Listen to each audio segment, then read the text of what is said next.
आदरणीय श्रद्धेय स्वामी कृष्णाशाही विद्यार्थी जी, आदरणीय योगेश जी, आदरणीय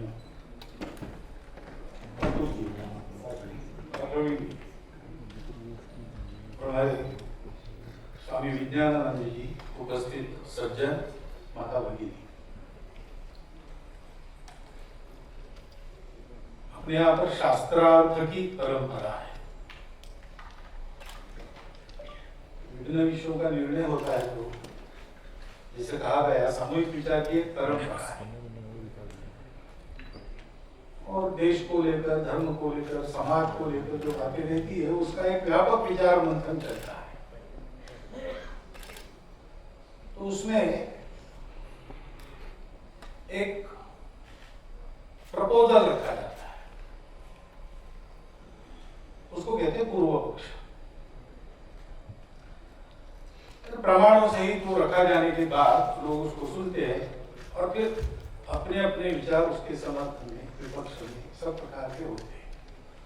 उसको कहते हैं उत्तर पक्ष। अब ये एक मत उसके विरुद्ध मत ऐसा नहीं चलता है। ये सब जो मत है दोनों प्रकार के, पूर्व पक्ष और उत्तर पक्ष, ये सहयोगी होते हैं, दोनों मिलकर योग करते, कॉन्ट्रीब्यूटरी होते हैं। सत्य की पहचान करनी है तो पूरा सत्य आकलन करने की सबकी शक्ति अकेले की नहीं होती है।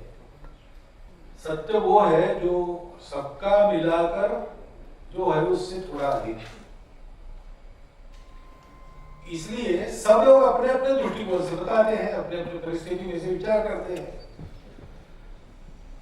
इस सब मंथन में से एक सहमति बनती है तो वो प्रपोजल फिर सिद्ध हो जाता है, उसका ही निर्णय बनता है। स्वामी जी ने कहा और पहला कम्युनिस्ट मैनिफेस्टो बताया, क्योंकि उस मैनिफेस्टो के अनुसार क्या हुआ आगे वो भी प्रसिद्ध है। ये हिंदू मैनिफेस्टो वैसा मैनिफेस्टो नहीं है। ये एक व्यापक चर्चा देश में हो और उसमें से कोई सहमति बने। उस सहमति क्यों बने इसके उद्देश्य है वो स्वामी जी ने भी बताया, पुस्तक में भी है। लेकिन ऐसी सहमति बने इसलिए चर्चा प्रारंभ हो, इस उद्देश्य से ये दिया गया एक प्रपोजल है। प्रपोजल अपने मन की कुछ कल्पनाएं लिख दिया, ऐसा नहीं किया है। स्वामी जी ने बहुत उसके पीछे अध्ययन किया है, जिसको कहते हैं तपस्या। वो तपस्या ही की है उन्होंने, बौद्धिक तपस्या। उसके आधार पर बहुत अच्छा प्रमाणित ऐसा ही पुस्तक आपके हाथ में है। सारांश में उसके बारे में बताया है, लेकिन पुस्तक लेकर आपको पढ़नी चाहिए, क्योंकि इस पर अगर व्यापक मंथन हो रहा है तो इसके एक एक वाक्य में क्या है, सूत्र ठीक है, सूत्र है ही, वो सूत्र सर्वमान्य है, अपनी परंपरा के सूत्र है। परंतु सूत्रों का जो विवेचन किया गया है उसमें एक एक छोटी छोटी बात, क्योंकि इंटरप्रिटेशंस बदलते हैं, भाष्य अनेक है सूत्रों और अनेक है और अनेक होंगे। तो वर्तमान काल में भी उसके अनेक भाष्य हो सकते हैं और सबका मिलकर जो सहमति बनती है वो फिर निर्णय की तरफ आगे बढ़ने के लिए योग्य हो जाती है। ऐसा एक पुस्तक है। लेकिन ऐसी सहमति क्यों आवश्यक है? उसके दो कारण हैं। पहला कारण है कि विश्व को आज एक नया रास्ता चाहिए।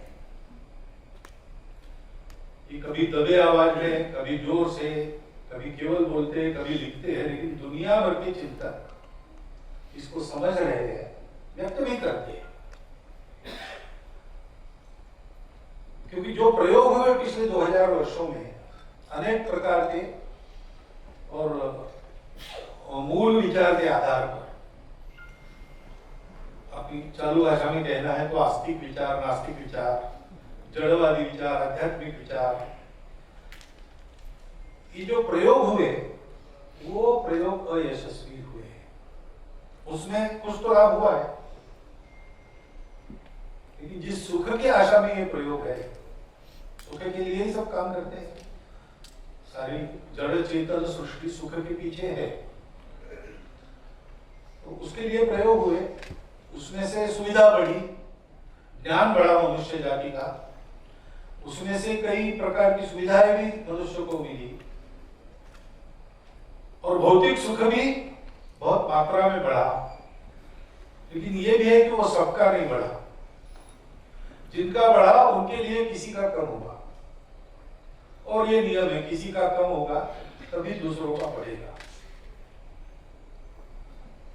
ऐसा हुआ है। संतोष नहीं है, समाधान नहीं है। सुख बढ़ा ऐसा हम भौतिक रूप से कह सकते हैं, लेकिन दुख भी बढ़ा है। नई सुविधा आ गई, नए रोग भी आ गए, नई दवाइयां मिली, उसमें से भी नए रोग उत्पन्न हो गए। भूमि के लिए दवाई बनी, भूमि अशुद्ध हो गई। ऐसे कई बातें हो गई है। प्रगति, विकास हुआ, पर्यावरण घटा। पर्यावरण की सुरक्षा करने गए तो विकास की गति पर निर्बंध लादने पड़े।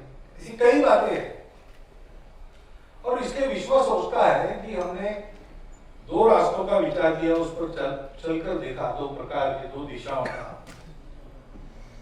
एक तो विश्व के पीछे जो सत्य है वो जड़ता है कि चेतनता है, दोनों पर चल के देखा। विश्व का घटक यानी विश्व में प्रमुख कौन है, मनुष्य है कि समूह है, दोनों पर चल के देखा। से हर बात में दोनों प्रकार के उपलब्ध पर्यायों में हमने चल के देखा, कुछ नहीं हुआ। तीसरा चाहिए, वो हमारे पास नहीं है, वो भारत के पास है।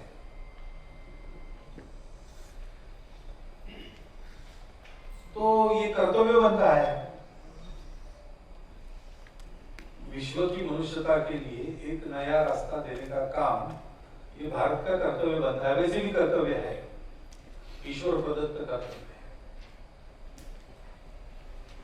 क्योंकि ये जो सारे प्रयोग हुए उसमें जो अच्छा है वो रखकर, उसकी त्रुटियां सुधार कर एक पूर्ण पर्याय देना है, तो उसके लिए आवश्यक जो पूर्णता देने वाली दृष्टि है वो केवल भारत के पास है, परंपरा से।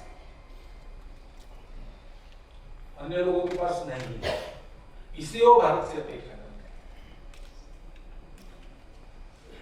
लेकिन दूसरी बात यह है कि अगर ऐसा है तो उस पूर्ण दृष्टि के आधार पर भारत का जीवन खड़ा होना चाहिए।